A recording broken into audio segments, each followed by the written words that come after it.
clear tu te ka channel a ka lo lom le ve ka cheu ka channel te mi lo subscribe saka like share le comment te mi lo pek sak theu turin kan som cheu ani ole hei wain chu then zol lama dil pui lama anan kala hei an cover kwal vel don ani dil pui hi alo nom ang reng khop maya aom na mun ina zir boka hei thutna te an lo siam thara tiang hian he tiang lai bor vel hi thli a thonwama tuna hian ni asang reng khop maya ma se hei dil ep lampanga hianin ti hian kan an chawa he tiang lai thuthleng vel an siama hian kadan thu mo vela thli hi a tho heu renga anom ang reng khop mai hei a ha dam thlak ani helai mun hi lakal lote kan om mani chuanin kalve nge na sin ni helai mun hi a thlo tu te tan po ha dam thlaka a ha dam mani hei helai hianin helai hi khria tol thak na ania hetang hianin so lai sonin an tol thla no pangpo an tol thei vekani hei helai hrui oma hian ti hian an tol thla ki tatang hianin an tol thazar zara so ta sonin an wat tum chat zelani helai te po hi anom anal angreng khop maya photo booth an mangani tam tak chuan a background anal boka thalak nan nal khop mai ti hian an lon chau ki lai khianin achung zola khian an dinga ti khianin thalak nan mi tam takin an mang ani helai dil hi kan bong hianin azaw ang reng khop maya a thui boka helai hianin so lai sonin long oma ara chi te so lai son varaklem ang te oma ase ni satlai chuan ha thlak ang reng khop maya he lampang view hi han la le dawn la hei ti hian lo siam le dui maya tiang lai te po hi nuam tak chu ni anal pon la helai po hi photo booth ta nan siam ni om tak ania hei tiang hian thalak nan an mangna sa ni helai hian an lon chawa ti hianin so lai so van tir ko thalem ama nalem mai ni a view hi a thang reng khop maya helai hi so lai so in chong sang te asena rong sena nei vet so lai te se chol ha dam nana an siam ania hei dil pui po hi so ta thleng sonin longin a in kar chho theya kan muang hian hei lai hianin a kwal chho thei bo ki la ken kan mu phak ba ka khian alom zel ani tui po he tiang lai te po hianin hei thut ha chol na an siam zel ani helai po hian hei leite an lo siam ani ki khilai hria chuang tur khian khilai hria tol tur khian tuna hianin mi anan phele mek ania so helai le hi anan phele dia ni voina kal hote po hian nom an ti khop mai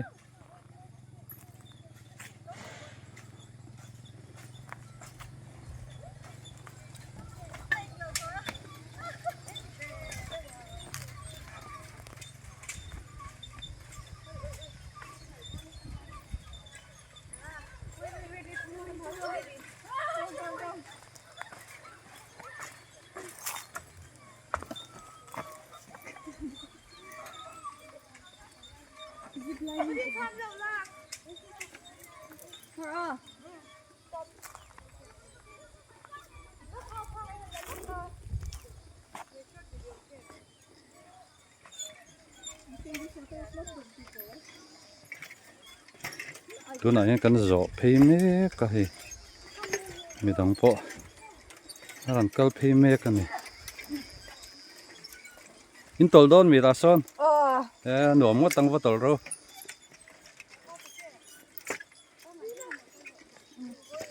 ran kal me ka zela a su dul me helai le hi kal thang lo tan chuanin lom ve du khop mai ki lai ki thalai na lo in post mek boka ki nula ho chun thala ki no man tian hi lai mana hian e lai tang po hian a view hi anal khop mai kan soi tang khan voin khua hi ni sai na lum khop maya chuti lai chon helai mun bor vela hi thingkung le hnim hring te atama anal khop mai he a mun ni chu anuam ani helai hi chu lo tu po kan tam toina rin oma ani ma sela a to te po hian in an sim thelo ni helai mun kal hi chu a chan chu anuam e maya hei a in kol tu sarkar lampang po an tanga bipui ten an tlo na sa tian thria ta wang hianin a mun te po an siam bel zela hei chol na mun te tiang hin an siam zela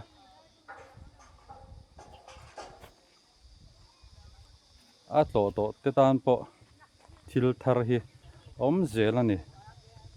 hei helaya a thlang loka korruam ni mina bo khat luk thina kha tuna chuanin kho lo ti fai le doi to meya heng te poi furan ni chawanga tuyan ting chawanga anom le viau turan ngai yela kan bong hianin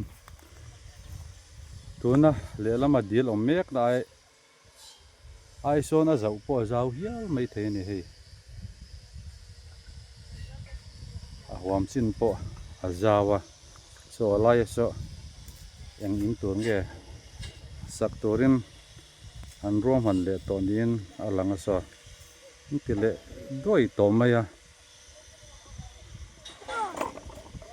eng tin tak me zelang ma helai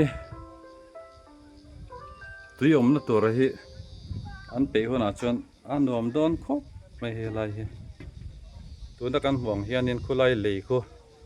tuina chim hona chuan tuina khat chho vek tur angai la yang chuanin long po chetla le thei to tur angai la ala nuam khopang he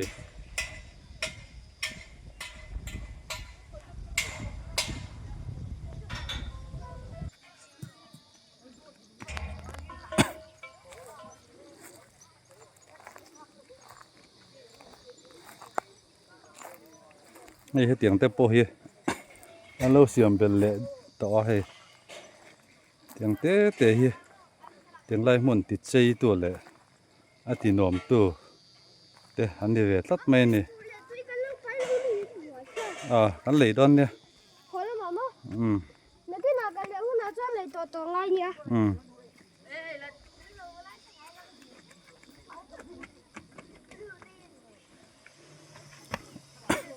hey tiếng lai ăn lung đá te po ăn đá mấy mấy lẩu đấy rồi om zenein rong ăn nói ya cái tiếng te hiện là tít chơi à mua hi à tin nôm em mấy nè hey tiếng lai te cool à sinh đáp maya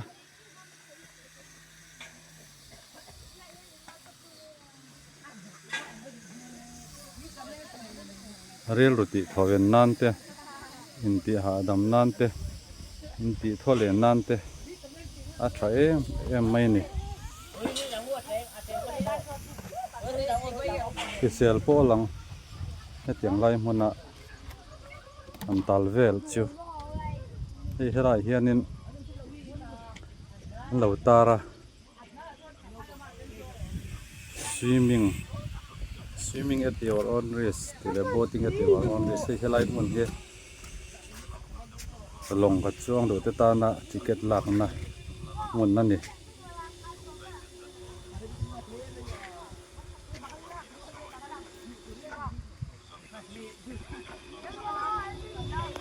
kan kom lo kang angak tu pa he fa te han fuai te ki rem cha na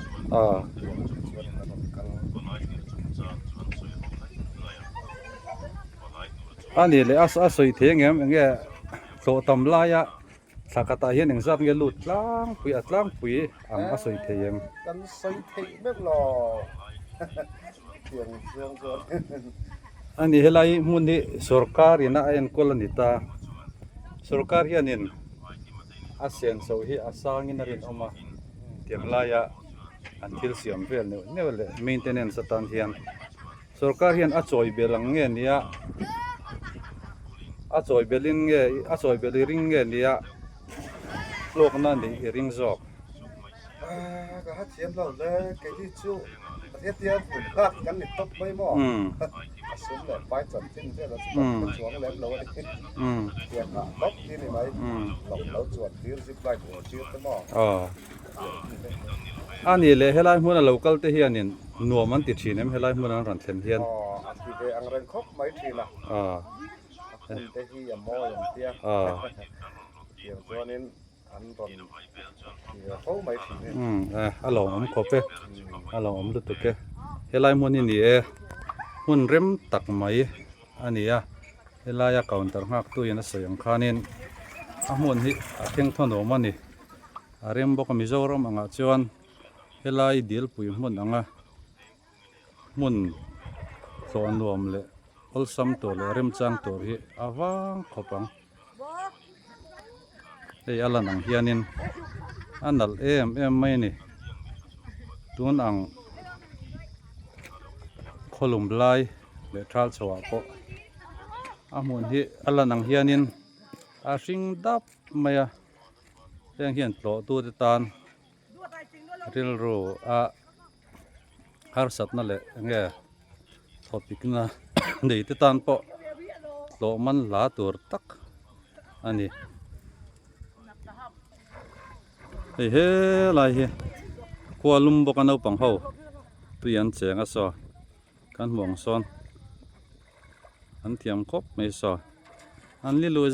zak me ni anuam khop ang tui chang thiam tan chuan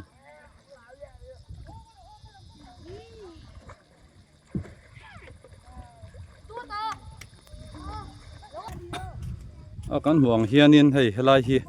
ni chin akan soi tak kha ama ni mina abo kha lu kha ania hei tu na chuanin an lo tifai han maya helai mun hei an siam nal don khop mai so lai so na an lo thok mek boka ani ho hi rem chang ani chuanin thil engemaw kan zot lok don ani helai hi engatan gen siama chol ha dam nan siam nge nia eng tur nge tite kan zot lok don ni ein va siam na save kha eng tur nge ka pu hei helai hi chol na tur a chon so lai te so lati phei doi me ya song te so chol na tur ve ka me helai hi ama kan ni minat abor khat ve ka te ro chun kha khan lo ti fai vek to me he tin nge tui tlin tir le ten tum nge long vel kal le thena turin anop don le me a he sarkar malak na ve kan yang taro tiang te po he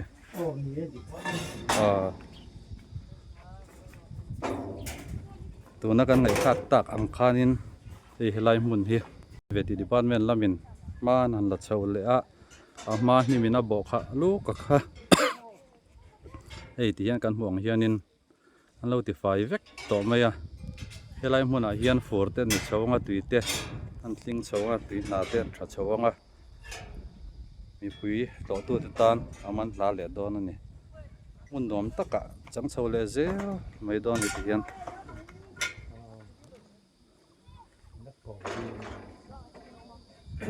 nấu bằng bát thum ăn lẩu mà ăn cơm lóc đòn nè ăn nồi mềm mà ăn nồi mềm thím đều lắc cái hay ăn lắc này cái tùy tiện chiếc về đó nè em ăn chiếc nóng mấy chiếc về đó lẩu mà khơi ăn cái nồi thiên số làm gì 하루만 예 아니 안 잠깐 흡도 쫙쫙 매해 해라 hianin chiang tak main tar ko meya veti dil pui te ani kan soi tak khanin helai hmun a hi en veti department ina an enkol ania ei signboard te pon beinal ko mai thang lama no pang ho la cheng lai bokan ni ho hian no man te ko mai he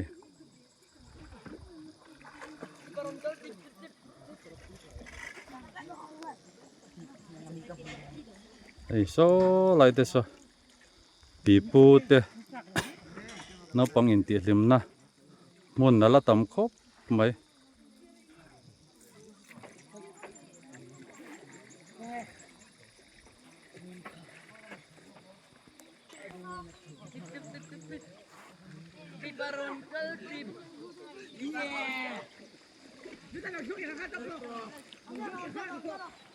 rim an ringot mai ni helai mun ni chu mun rim tak mai in ti limna ta na du thu sam ani amun ni nazir boka hul hian alan dani ti dang veka an thil siam reng hi colorful em mai ni he tiang hi khopui lama te pon ti dan ania he tiang an thil in ti limna torata na pi pun siam te in bukna an siam te ki tiang motor ke an siam te reng khi colorful em vek mai ania ki lai ki samang deuh awma ta te kian mi khian chan chol ha dam mek ani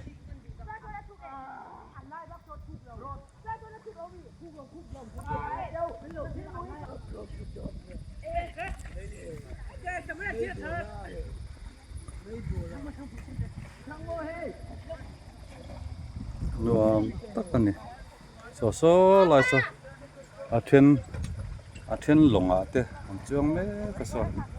ano man te ani ang pang ho po tu yan lo chiang le lai to so kan mong son so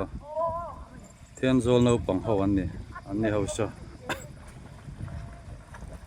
tui mun a cheng ani boka sai rang ang dewin no pang thengin tui chen hen thiam em vek mai ne ni ho hian ki like ni china kan soi tak ran tol sak na man khan ya hian ei he tian he lai fia hianin aran tol thasar chara aran tol thaze la tisanin aran tol thasar chara ki lai so la ya adum kan bo so au de sela in sing bang sing yami au de so mi so aran ko chin ta sonin aran tum chin ani yes chuang kwal zak mai an khap lei thei pon ni lawa no pangtan chuanin anu mani piting tang pon o mania no pangtan phe chuanin helai mun hi mun nuam tak mai ni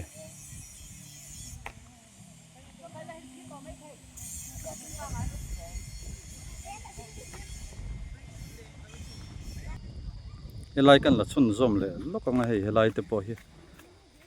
kanan kal kuala lo nuam em mai ni mun nuam tak ani helai mun hi ni china kan soi tak ang khan hei mun tin maya tham te angin di nan sa a dai em mai ni he tiang lai mun ve la hi ti chon hei he lai hianin a chol na in te pan phe na lo siam le a kan phe chin don ani ni helai po hi ana kan kal kha chuanin helai hi mau le thingvel khan an do mai me so lai inal deuh bo so dia mau le dia sak mai mai khan ni tuna chuanin lo nal to kho mai kadan zo pe je lang so lai tang sonin akong an siam dan reng reng he dang dai ve riawa an chho deuh wang wanga zol le a hei tianin a chuk le ni hiar karang den helai te hi hei tui kara mol pong alo oma helai te po in ti hring dap me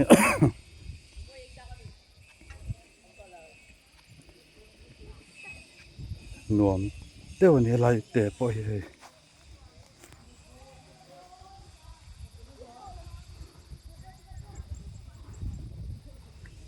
ne tang kan kal kwal chinanga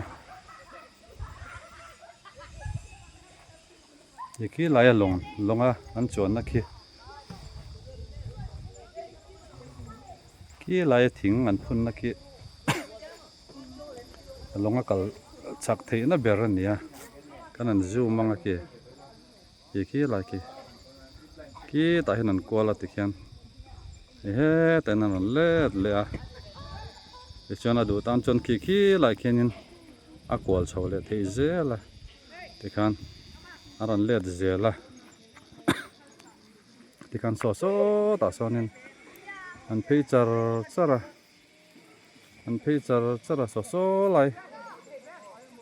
long chol na var an hoi motor ken da na so lai sonin an vading thin ani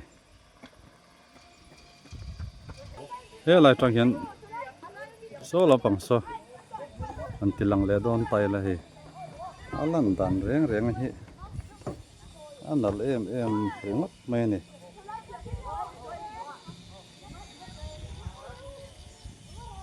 ya video kala kol mek la hian ril ruwa mun pakhat lo lang zok mai a watch lek silong huna dil nom em le ming thang em mai India ram state danga tang te po film chan na aron man watch lek a kha ril ruwa te po lo lang ani sang ni kum vela khanin silong a le khajirin kana nom ve a yang lai khanin kanan to kol vel thina ai dom em mai ni kha dil ka chu athuk boka helai muni chu thuk vak lawa watch leka khanin dilai taka khanin lei ando kol rui maya ta chuanin sangalian pui an koi trowa khang kha tlo tu ten anei tu te pena achuina rai ni chu thina ka tiang te kha mo ti nom em maya tlo tu te dang khanin tlo kha atim han hla em mai ni ka tiang deuh khan helai hmuna po hianin veti department en kolani angin sanghalian pui te sangha te han khoi sela chung te chu tu ma khoi phal lawin ka tiang khanin a to tu te ta na ril ruti ha dam to le mu nom tur khop khanin han khoi ve sela ti hi ril ro lo ma tiang chuanin ko nei tu lam te point kalo thir ani chuanin ka tiang lampang te po kan ril ruwa ka tiang zong te khanin ka ngai tu na lo ta sela a thak khopang a kan ti deu hei ni china kan phei na kha alet zongin hanen vele taila anom mel ko mai he anal zai me ni za pui amlo takani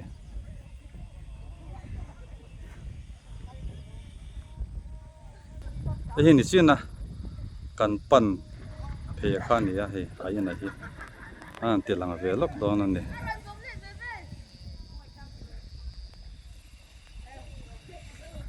an lut ve lok ela an sak dan reng hi a romantic rai maya he tiang hi khwal zin hip nan a tha ani khwal zin te tan chu tha chol nan te a ha dam thaka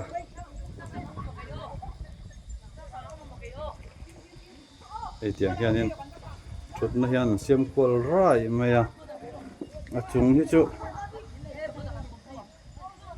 chu a sang vak bik lo ani ei kan te lang thok thok anga a sang lo a chung lamai an chole don tai la a view te hi yang chen nge helai mun hi alan chiana yang chen nge anal ti kha kan thlir kwal le anga alo nuam khop mai a he helai po noi ang bok khan a noi ai ma khanin an nuama hei a chung po a zau deuh tawn ni a chung po sang deuh tawn ni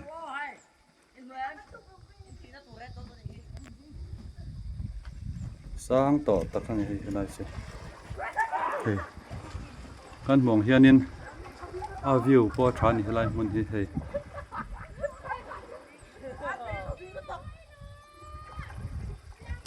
kol zong zong hi tarang hian chiang takin a langa anal em ring mai ni ko a then longa ten chuanga a thenin tui an la cheng boka no pang ho po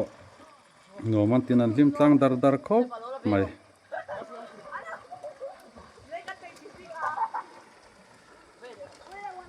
thal lai ni boka hei an cheng an pang hon cheng a thu ko vak lo ni khulai ko aran de chuk bat maya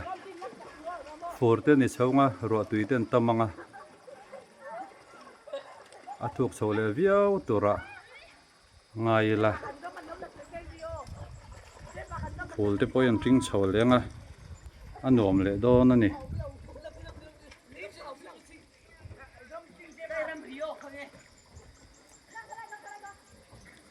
kan soi tak ang khan hei helai mun hi a view hi a tha em maya a sir kwal zong mai hi thlir hi a rem vel vek maya hi hian mun ro bem bom le mo hriam mang kha om lo reng maya a kil kwal tin a hi a hring nuam dup mai ni hei hian ril ro a ti ha dama mi a ti thoveng a to tu te tan ha dam thak em mai ni hei tuna chu kan omrei deuh hlek to a an ho le don vel mek ania hei lai kong hi machina kan soi tak dial pui pan na kong kha ania hei a thui veng reng khop maya ni sa noya chuanin a ha thak ve khop mai helai kong te po hi hei tun huna hianin ling road ang deuh mai ala nia ro sura chuan a dia kanga ko that lai chuanin a ronga khul em mai don ani he tiang lai te po hi state danga pak nuam tak te kalo mu thin tong hian thunei tu lam te po hian apartment lam te po hianin anil ruwa ngai tu an lo seng ta sela helai mun te po state danga pak nuam tak tv ate youtube ate kan mong hian a pha moi dan te han ngai to chok sela moi tak main han pha veta vek mai sela fura te po tlo tu te tan kal atino manga sumi pialama chuanin en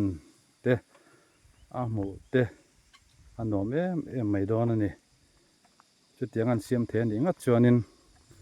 helai tlo po hi fura ni mo thal ani mo thlasik ani mo a tlo tu te tan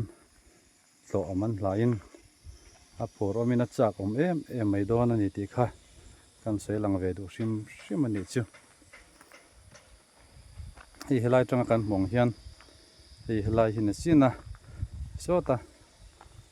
in tur lo samek te kan komang khan helai mun hi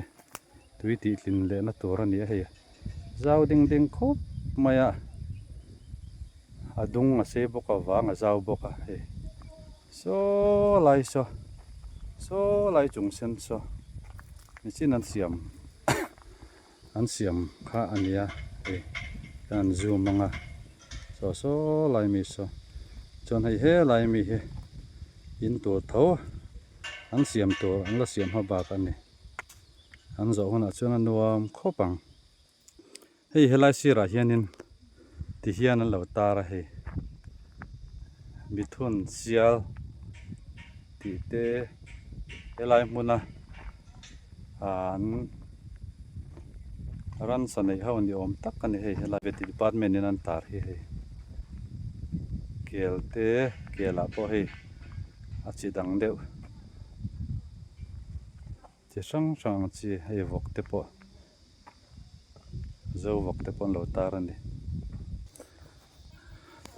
hei helai hmun hi sakor an dahna hmun ania kan buang hian hei a kot te a in te hi analin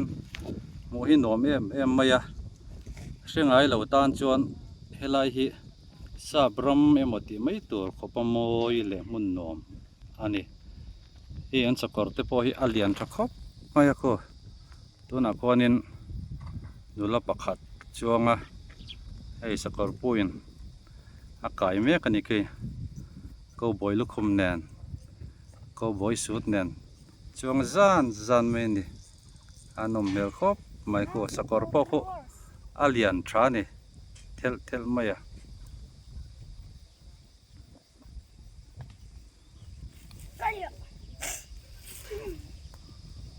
amun ko nom em maya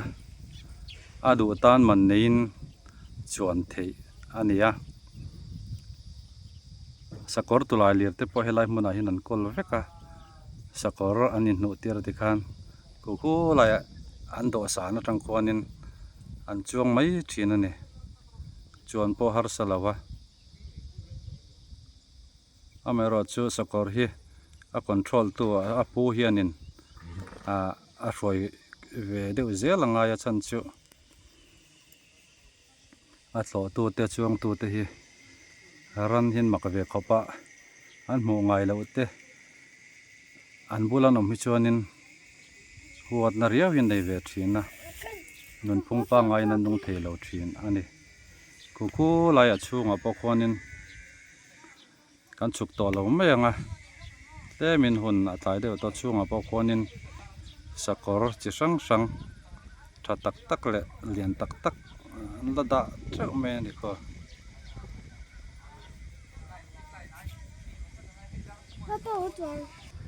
ale tuna hian hei ni china kan lu dona entrance sakha kan thleng le don to a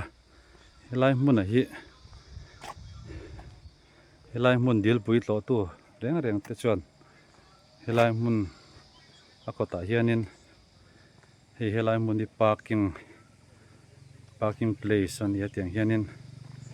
motor te ta kwal thut mai ni chaklama nen hian hei he ta thlanglam ani hian zau thai em mai helai hmun hi mun rem tak mai ani hei helai hmun hi veti dil pui tin tarai helai hianin chuan he lai hian reception counter rol tin zeka helai hmuna hian ticket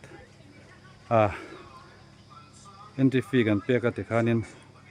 ticket kan lak ngai ni kan lu dona chuan hei he lai hi livestock eco park ham then zol tin zeka ta hianin a rete an ziak ko fekani tun tan chan du top patang tuna hian hei kan ho in lam pani kan tal meka then zol ko chung kan la lun lawa hei a kong ko hi anuam cher ko mai hei nuam takan ne kong te ko hi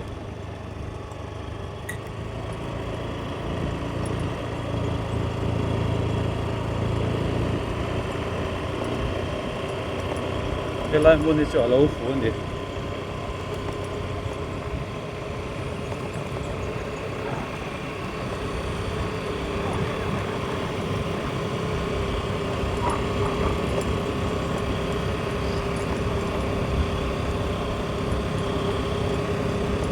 cái lai asir về làm bằng à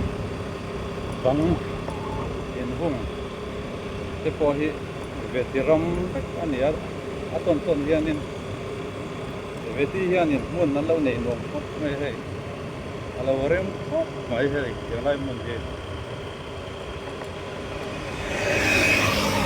anh bảo con là đứa nào khó rồi lại po hian in video vẫn muộn hian in sinh muộn em mấy này muộn tất cả những lai muốn đi chụp lo tu te re re hian in thir mai lo wa in thir an nekin tlo le hi an chak mai mai ni lai mo ni